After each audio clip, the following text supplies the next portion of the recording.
This week on the Street Parliament. Right now, the digital literacy level in Nigeria is just about 50%. As a civil servant, you eat granite, you go and buy toy shinkapa, it's not it. When you go to United States of America, you're talking about workers in their electoral umpire. The National Assembly to look at those lacunas, because that's what the judges, the interpretation on the court shows that some of these laws were not, some of these innovations by INEC were not backed by law. This is Street Parliament. I'm your host, Chimmeli, and today's episode dives into one of the most pivotal and controversial reforms in our electoral process, the electronic transmission of results. It was supposed to be the game changer, a system designed to eliminate rigging, improve transparency, and restore voter confidence. But after the 2023 elections, that dream seems half-baked. Public mistrust, contradictory data, failed uploads. So the question today is the electronic transmission of results in Nigeria truly sustainable? Or is that a fluke in a broken system? Before we head to the panelists, let's hear Tante with the facts. In 2020, the Independent National Electoral Commission established a result viewing portal to provide access to polling unit election results as soon as they are finished. This relative real-time publishing of election results was part of the Commission's commitment to transparency in result management, which for many years has been of primary concern to election stakeholders.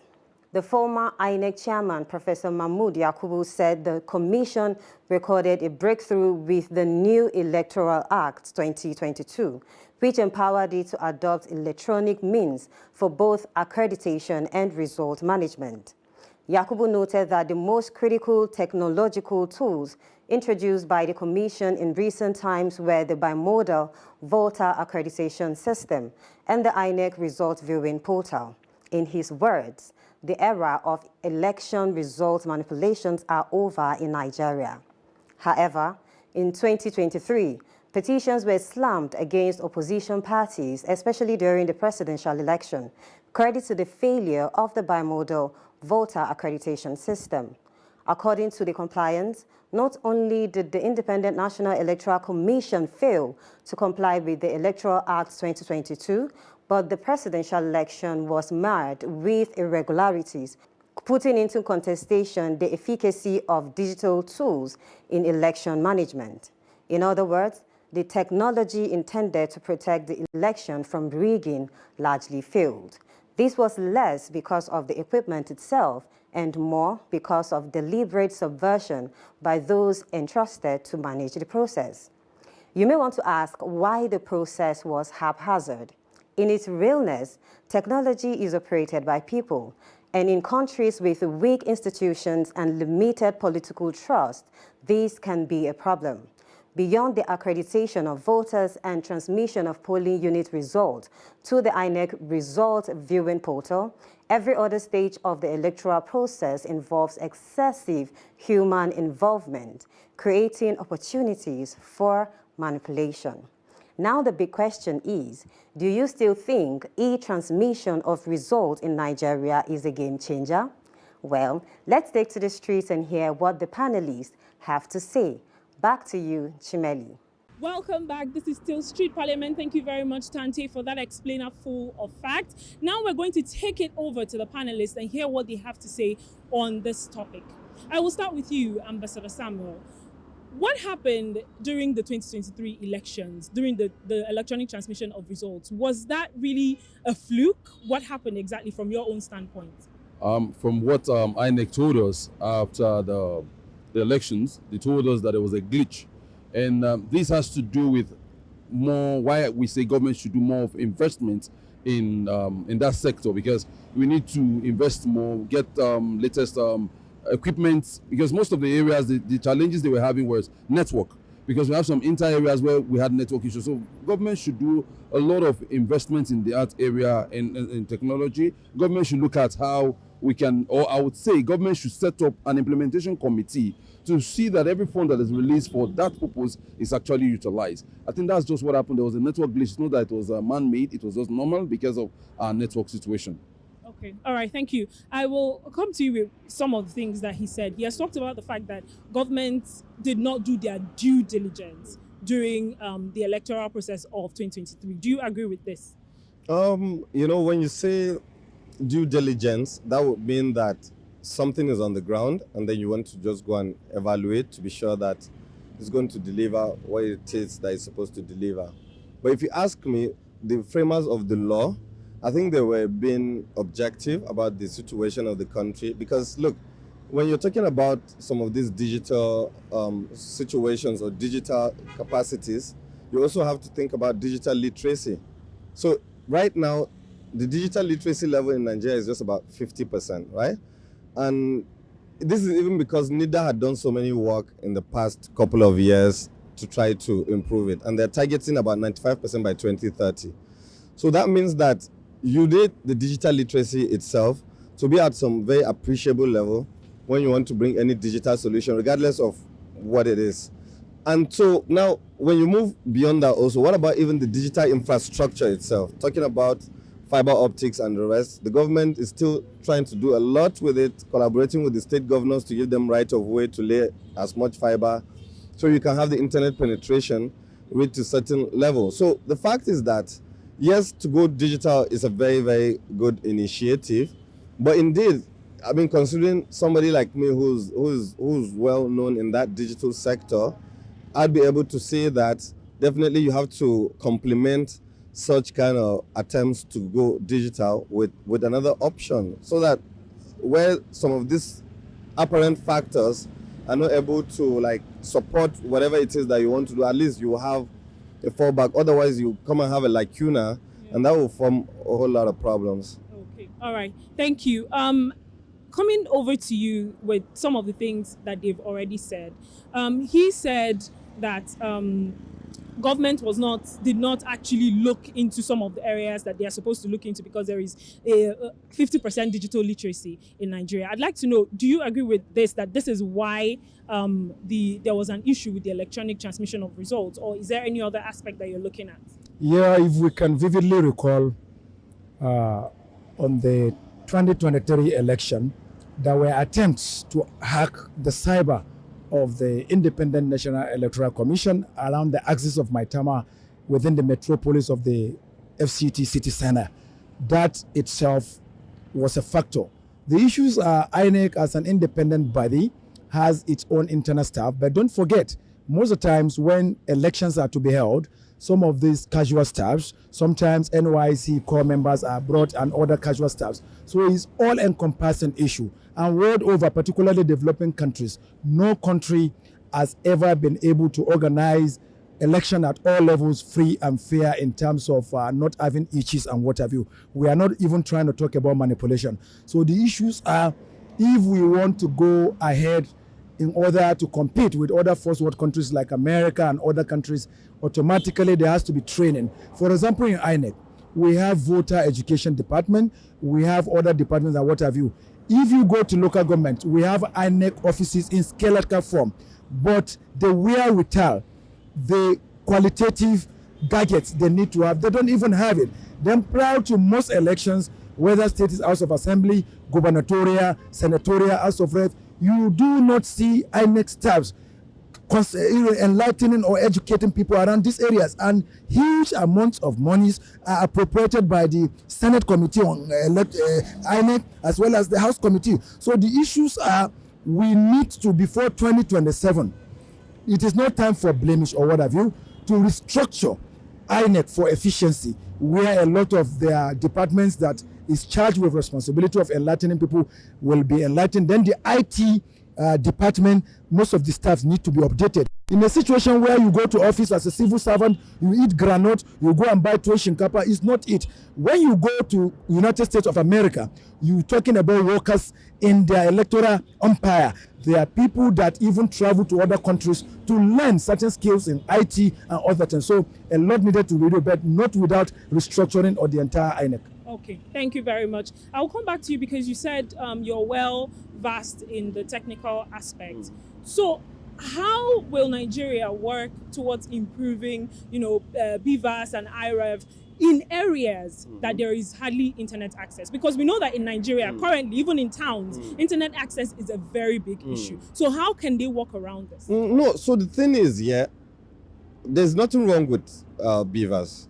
And beavers is not like it actually needs some rocket science to work, because all it needs is for the presiding officers to snap the result sheet and simply upload it to more like an open portal where all citizens can be able to look at it. But what we're trying to say is that in itself will not be all in all. Why? Because if I'm in an area where the network is messy, I cannot be able to send it there and then. So that means I'll probably have to move from that point to the other to be able to do it. And guess what? Once there's that lag, in elections, all that you need to make whatever it is that you want to make is a lag. Once there is a lag, and that's why election results should be announced immediately. Do you understand what I'm saying? So once there is lag, and so because we don't have enough infrastructure to be able to support some of this sort of technologies, you're still going to have that lag. You're still going to have that vacuum that can still be utilized. So the citizens have to understand that having a beavers is not all in all, because of some of these deficiencies that we have in digital infrastructure as well as digital literacy. In fact, like he is saying, you could even have some of those staffs who will still find it difficult to even snap and upload, simply because they cannot navigate the app and they don't even know how to go about it and all of that. That's where the digital literacy part comes in. The lack of strong network is where the digital infrastructure comes in. But guess what? I'm aware that the government is doing a lot in some of those areas, and we can actually check some of our digital programs and see that they're working. BVN and all of them, the NIN and SIM linkage, all of those things are digital solutions, and they've worked to a large extent. Now you can't even get your international passport if you don't have a NIN, for example. So that means that all of those things are now coming as a sort of a block where government can use all of those sort of data for a whole lot of things. So to say that nothing is being done in that sector, so there are efforts, but when you check some of the deficit of some of these sectors, it's a lot of money. It's a lot of money that you need to invest to have all of that. But government is doing it. They need to do more, yes. That means they have to find a way to get money and invest in this digital sector, because it's the 21st century way, and there's nothing you can do about it. So I'm for that beavers has to stay, but citizens will also have to appropriate their expectations on the workability of beavers by understanding some of these shortcomings that will always be there. So that means because of these shortcomings, you would simply also have to have a fallback clause in your laws, so that at the end of the day, when we're sure that we can be able to go 100, then why not? Okay. All right. Thank you. Coming back to you with some of the things that they've already said. We're going to look back a bit, because now we're moving forward into, okay, what should be done and what next. But going back a bit, is it actually legal for a result that, like he said, glitches, failed uploads, or certain data that was contradictory that we saw a lot of in 2023 to stand? I think the first thing I'll advise is, yes, there was a piece of legislation in 2022 for elections, that's the Electoral Act. And in that electoral act, there's a lot of ambiguities.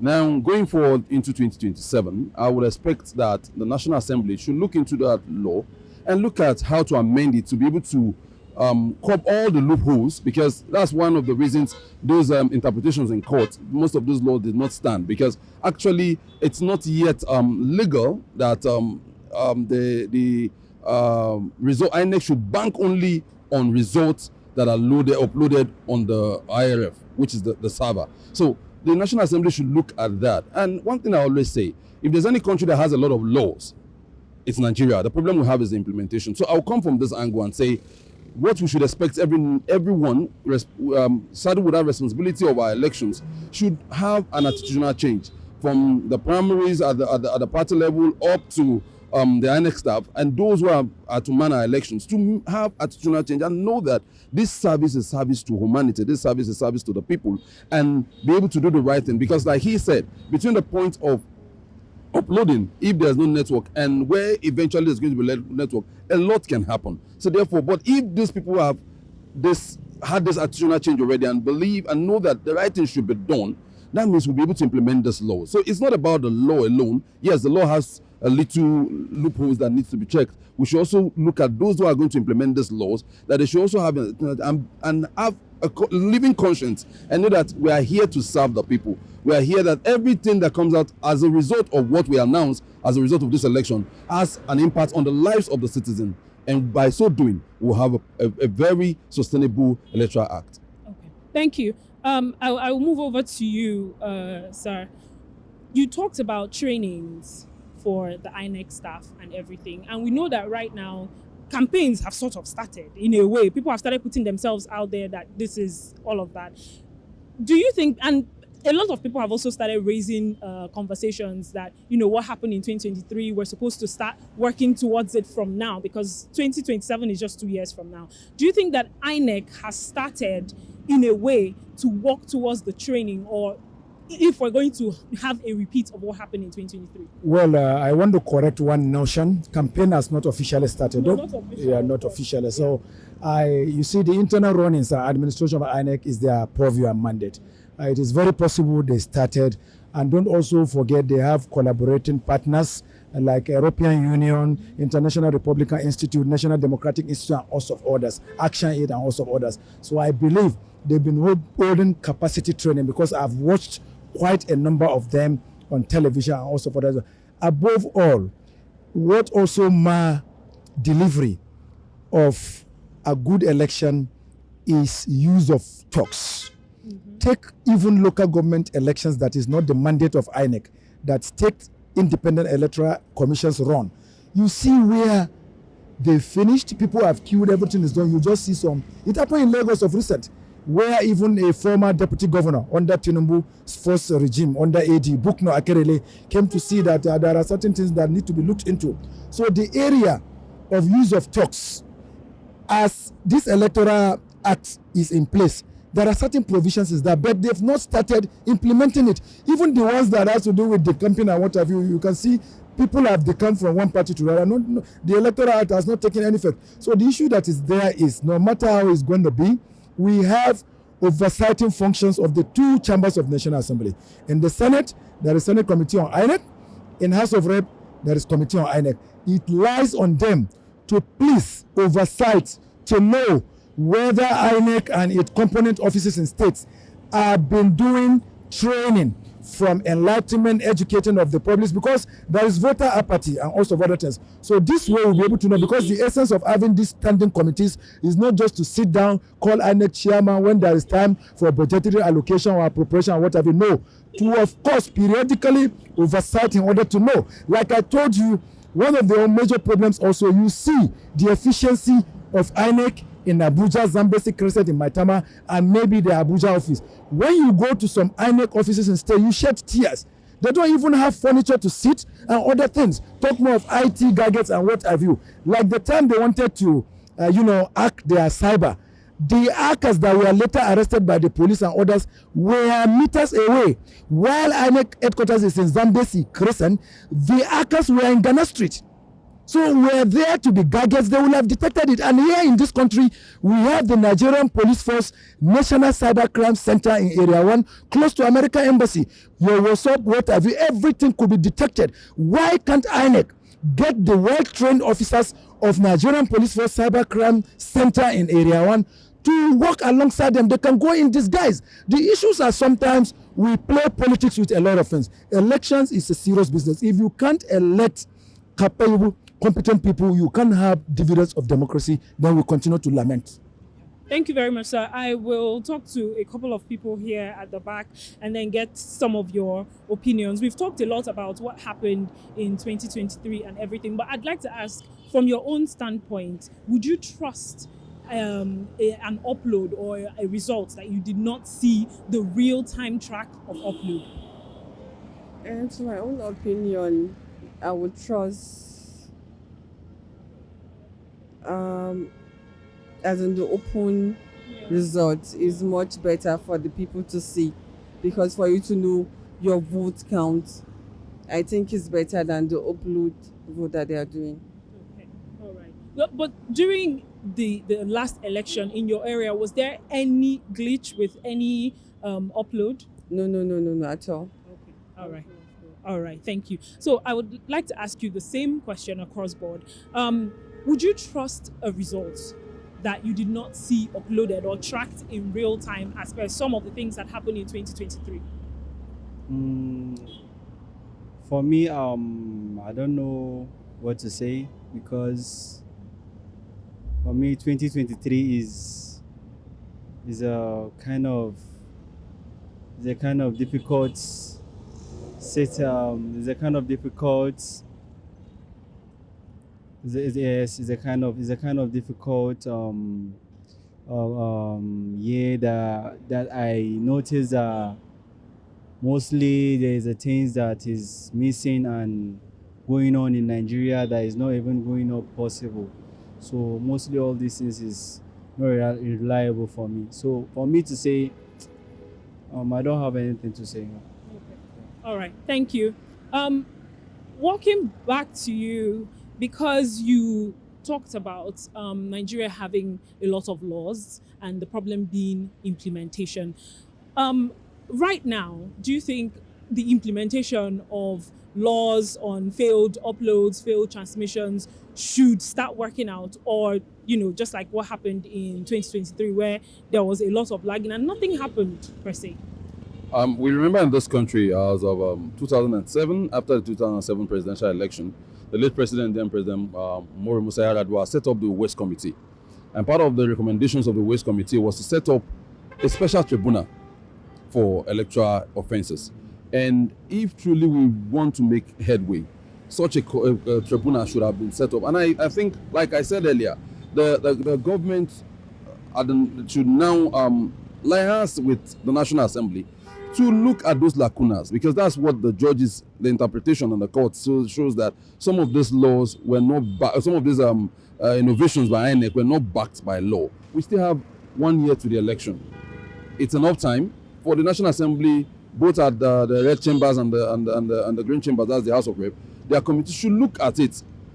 I look at the constitutional amendment that's going on, and that's not what we really needed, because most of those things might not see the light of the day because of the time frame. Well, we should look at the issue of the electoral law, make sure we are able to amend those loopholes, make it legal, then the president should assent to it, thereby where after elections it becomes effect that results from the servers are actually presentable in court and admissible by court. By so doing, it will go a long way to affect the outcome of elections, because when you commit an offense and you feel you can go away with it, you keep on committing. But when people say that there's now a special court to try every offenses and there's a law backing the transmission of results to the IRF, that it's admissible in court, a lot of all those issues we are seeing will not be there. So I will advocate that we still have enough time. Campaigns have not officially started. Campaigns will be starting by this time next year. So we still have almost a year to the time. It's enough time for our National Assembly to look at issues that matters to people. Because one problem with Nigeria is if you are able to solve our electoral issues, we have solved 60 to 70% of the problems we have. That means you are able to now know the caliber of people who are going to come in and and govern the people at the end of the day. It boils back again to our political parties. Political parties should look at the kind of candidates that they field for elections. Then, lastly, people don't even know. So therefore, the education department of INEC voters education department of INEC should do a lot of advocacy. Let people understand their rights. Let people know why these things are necessary. The National Orientation Agency should begin to educate people about the power of their vote, why they should vote, and why their vote would count. And when you do all this with INEC, with all these laws in place, it will now give people that confidence in INEC. They won't have a lot of voter appetite like we have now, and people will come out and will have a smooth election season. All right, thank you. Some of the things that he mentioned are also some of the things that we got from some of our audience members. He talked about the fact that people have lost some of their confidence in INEC. And from the conversations at the back, what I got was we should go back to the normal manual way of conducting elections instead of, trying to move over to the electronic aspect. So from a technical point of view, what is your recommendation for this? No, you can't do that now. Definitely the world is going digital. And so definitely we have to go digital, not just about election, we have to go digital with practically everything. I think our journey is not terrible. I think we're not doing badly. I believe that there's deficit of capital availability to get it to 100. But then definitely we cannot jettison digital methodologies. But guess what? So you see, the thing is, with the average Nigerian citizen is we like to abdicate our responsibilities and contract it out all on government. And that's absolutely not going to be workable. And that's why I'm saying that even if you have IREV working 100% and that it should be just about IREV, it's still not going to be proof of all of these challenges that I spoke about, right? So that means that even if you have IREV working 100%, you're still going to have challenges because of some of this deficit in infrastructure and digital literacy and what have you. So what should be done? Even as the law is right now, I believe that it's still workable, but only if you should also have appropriate human vigilance, right? And that's why democracy is the government of the people, for the people, and by the people. So the people also have a responsibility. So what stops the political parties, for example, from ensuring that their own arm of educating their own members is intact, and that, because look, in election in this country right now, a political party could have an agent. The agent will be there. He will not protect the votes of his political party. He could be compromised and allow all of the things that will happen, and then later on everybody will come and be blaming IREV. Why should people be compromising? That means they don't have the how will I say, the strong affinity to whatever cause it is that they're on, and that should not be blamed on it. So I think as much as we're advocating for the government to improve the digital infrastructure and do all of this, the people also need to understand their responsibilities and hold up to them. All right, thank you very much. So one last recommendation from you, because I know you've said a lot of things, but before we wrap up, what is your recommendation for 2027? My recommendation, it is, let us do what is right, when and how.